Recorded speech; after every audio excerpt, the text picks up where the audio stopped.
নমস্কার বন্ধুরা, আমি নীলিমার ভালোবাসার রান্নাঘর থেকে বলছি। সবাইকে স্বাগত। আজকে আমি একটা নতুন রেসিপি বানাচ্ছি। রেসিপিটার নাম হলো ভাজা পিঠে। ভাজা পিঠেও বানাবো, আর ভাজা ভেজে দুধের সাথে দুধ পিঠেও বানাবো। এদের দুরকম দেখাবো। আজকে আমি ভাজা পিঠে বানানোর জন্য কী কী লাগে সেটা বলছি পরে। এখন আপাতত এই জিনিসটা বলি যে 3টে নারকোল আমি ভালো করে ধুয়ে পরিষ্কার করে ভেঙে থালায় রেখেছি। এই 3টে নারকোল, এই নারকোলগুলো আমি এখন খুলে নেবো। আর কি কি লাগবে পিঠে বানাতে গেলে সেগুলো সবকিছু দেখাবো।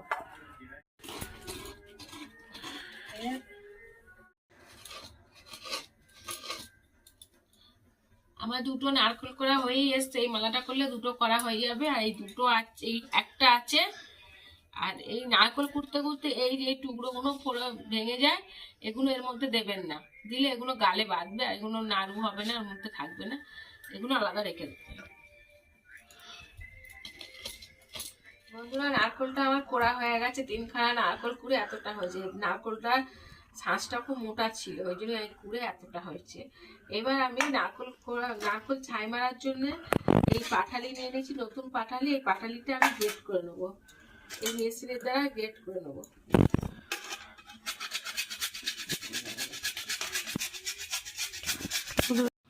পাটালি গুড়টা আমি নিয়েছিলাম গ্রেট করার জন্য, গ্রেট করা হয়ে গেছে। এটা আমি এখন নারকেলের সাথে মাখিয়ে নেব।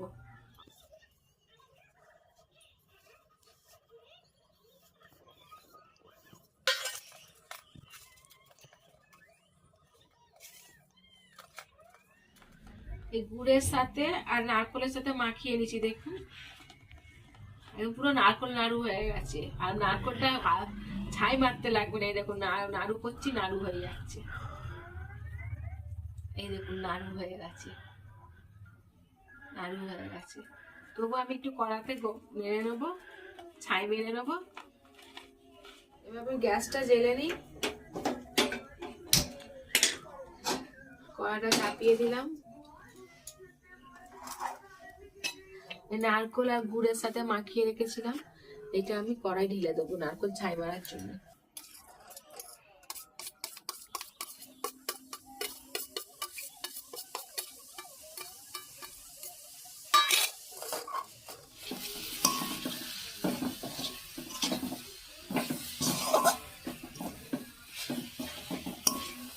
নারকেল ছাই মারা হয়েই এসছে, আর একটু নেড়ে চেড়ে নামিয়ে নেব।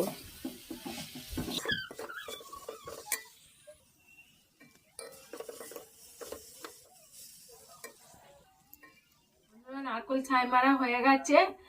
নারকেল ছাই মেরে এটা থালায় নামিয়েছি, ঠান্ডা করতে দিয়েছি। এই দেখুন, নারকেল ছাই মারাটা কি সুন্দর লাগছে। এবার আমি গুড়িটা কিভাবে মাখবো সেটা দেখাবো, আপনারা দেখতে থাকুন। ভাজা পিঠে করার জন্য আমি আগে থেকে নারকেলটা ছাই মেরে নিয়েছি, ওটা তো আগেই দেখিয়েছি। এবার কি কি করতে হবে সেটা দেখাচ্ছি। একটা থালা নিয়েছি, জল নিয়েছি, চিনি নিয়েছি, ছোট বাটি হাফ বাটি ছাতু নিয়েছি, আর লবণ নিয়েছি, চাল গুঁড়ি নিয়েছি। এটা আমি সিদ্ধ চাল শিলে পিষে রেখে দিয়েছি।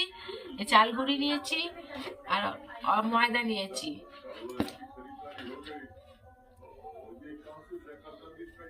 চাল গুঁড়ির ভাগটা একটু আমি বেশি দেব।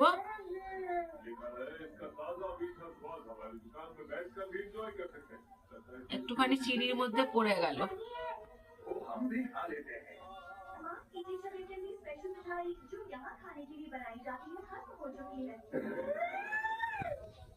300 গ্রাম মতো আমি চাল গুঁড়ি নিয়ে নিয়েছি।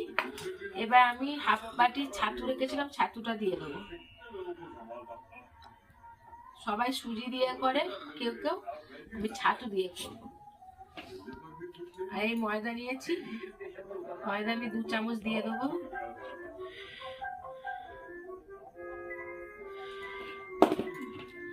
স্বাদ মতো লবণ দেব, বেশি লবণ দেব না। সামান্য চিনি দেব, দিয়ে এটাকে ভালো করে মাখিয়ে নেব।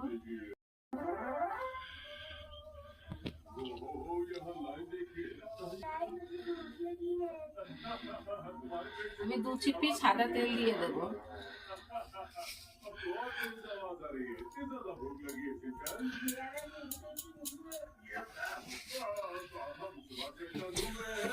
ভালো করে আমি মাখিয়ে নেব।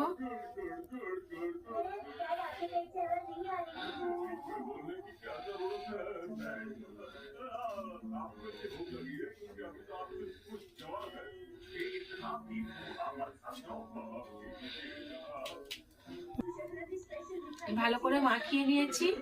এবার অল্প অল্প করে জল দেবো আর এটা মাখবো। ঠান্ডা জল দিয়েই মাখবো, আপনারা চাইলে গরম জল দিয়েও মাখতে পারেন। এই পিঠেটা গরম জল দিয়ে মাখলেও হবে, ঠান্ডা জল দিয়ে মাখলেও হবে। দেখুন এটা মাখা হয়ে গেছে, কি সুন্দর মাখা হয়েছে দেখুন। আর একদম অল্প জল দিয়ে মাখবেন। আমি 1 ঘটি জল নিয়েছিলাম, হাফ ঘটিও আমার লাগেনি। এই দেখুন জলটা পুরো রয়েছে, মানে একটুখানি জল লেগেছে। বেশি জল দেবেন না। এটাকে আমি 10 মিনিট রেখে দেবো।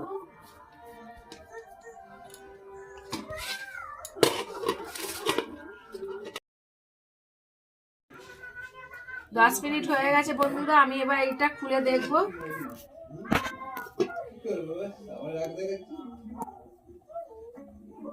একদম পারফেক্ট হয়ে গেছে বানানোর জন্য। এই নারকেল ছাই মারা আছে।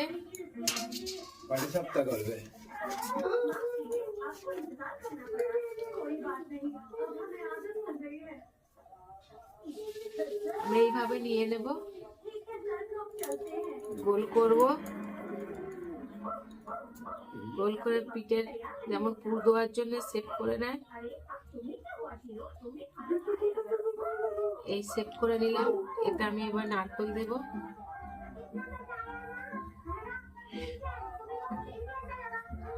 নারকেল দিলাম,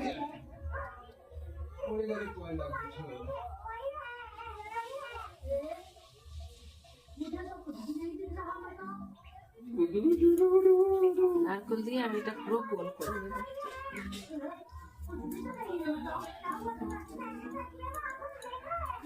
এই দেখুন পিঠে আমি একে একে সব বানাবো। এই দেখুন বন্ধুরা, পিঠে বানানো হয়ে গেছে। এটা এবার আমি তেলে গিয়ে ভাজবো। পুরো মনে হচ্ছে না রসগোল্লা, কি সুন্দর হয়েছে দেখুন।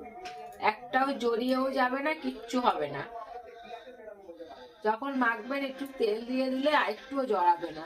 এই দেখুন পুরো রসগোল্লা মনে হচ্ছে। এটা আমি তেলে ভাজবো, ভেজে তারপরে দুধে ছাড়বো। আর এতে ছাতু দেওয়া হয়েছে জানেন, আমি সুজি দিইনি, একটুও সুজি ব্যবহার করিনি এতে। আমি শুধু ছাতু দিয়ে, ছাতুর সেন্টটা এত সুন্দর ছাড়ছে, মনে হচ্ছে শুধু ছাতু দিয়ে এটা মাখা হয়েছে। এটা কোনো আর কিছু দেওয়া হয়নি, শুধু ছাতুরই এটা মনে হচ্ছে। আগে থেকে কড়াটা আমি বসিয়ে দিয়েছি উনুনে, দিয়ে উনুনটা জ্বেলে দিয়েছি। কড়াটা গরম হচ্ছে, আমি এবার তেলটা দিয়ে দিচ্ছি।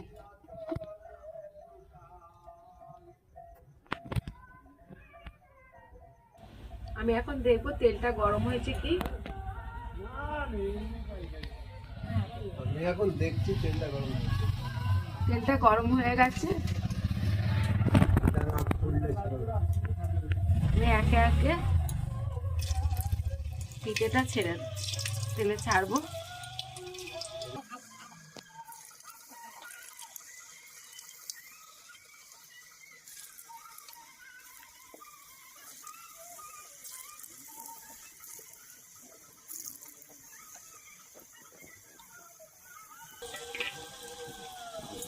তেলে ছেড়ে দিলাম।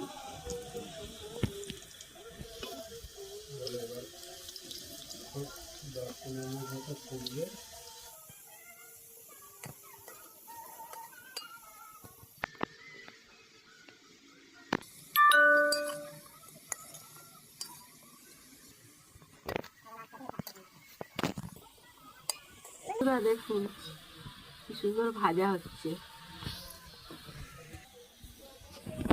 আমি আর ভাজবো না, এগুলো এবার তুলে নেবো। এগুলো দুধে দেবো তো,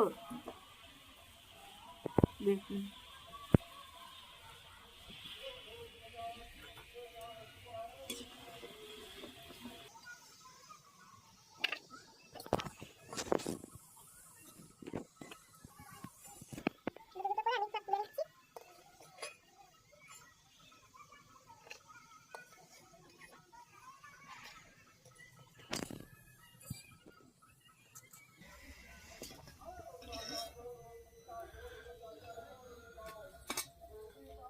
আমি এবারে একে একে সব দিয়ে ভেজে নেব।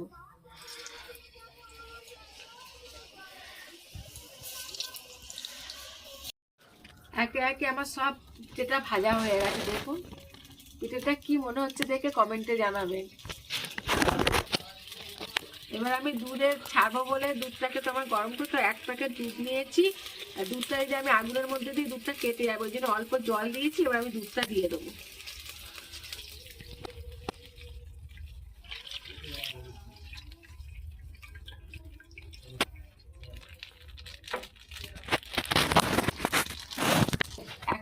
আমি লিকুইড দুধ নিয়েছি, দিয়ে দিয়েছি।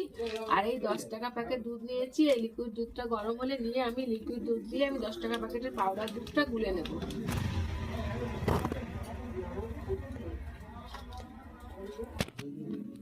এই পিঠেটা আপনি দুধে না দিয়েও খেতে পারবেন আপনারা। আর পিঠেটা আমি একটা ভেঙে দেখাচ্ছি, কত শক্ত হয়েছে পিঠেটা, খাস্তা হয়েছে। এই দেখুন দেখুন কত সুন্দর হয়েছে। এটা আমি এখন দুধে ছাড়লে আর এইটুকু আছে, এই এরম বড় বড় হবে। এখন আমি দুধে ছাড়ার অপেক্ষায় থাকলাম, দুধটা ফুটবে, তারপর মিষ্টি দেবো। মিষ্টিটা একটু ফুটবে, আবার আমি পিঠে কটা দিয়ে দেবো। দুধটা ফুটে গেছে, আমি এবার সামান্য 1 চিমটি নুন দিয়ে দিচ্ছি। 1 বাটি চিনি নিয়েছি, সবটা দেবো না, পরিমাণ মতো দেব, আর দিলাম না। এবার এটা আমি ঘেটে দিচ্ছি। আপনারা যেমন মিষ্টি খান তেমনই মিষ্টি দেবেন।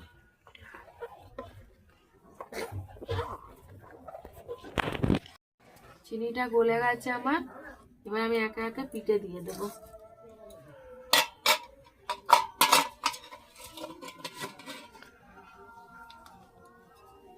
পিঠেগুলো আমি একে একে দিয়ে দিচ্ছি।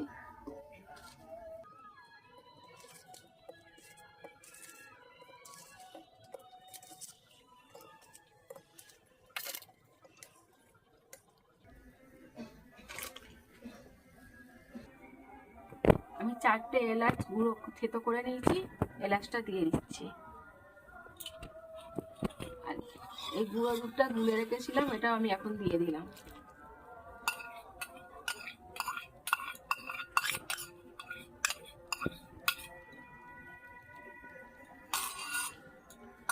এবার আমি 10 মিনিট ফোটাবো যাতে পিঠেটা গলে যায়। দেখুন বন্ধুরা, এটা হয়ে গেছে কমপ্লিট পিঠে। এটা ভাজা পিঠেও বলতে পারেন। আর আমি দুধে দিয়েছি বলে ভেজে দুধে দিয়েছি বলে তাই দুধের পিঠে বলছি। আর একটা কথা কি, চটপট বাড়িতে বানিয়ে খেয়ে নিন, খেয়ে বুঝবেন যে কতটা টেস্টি হয়।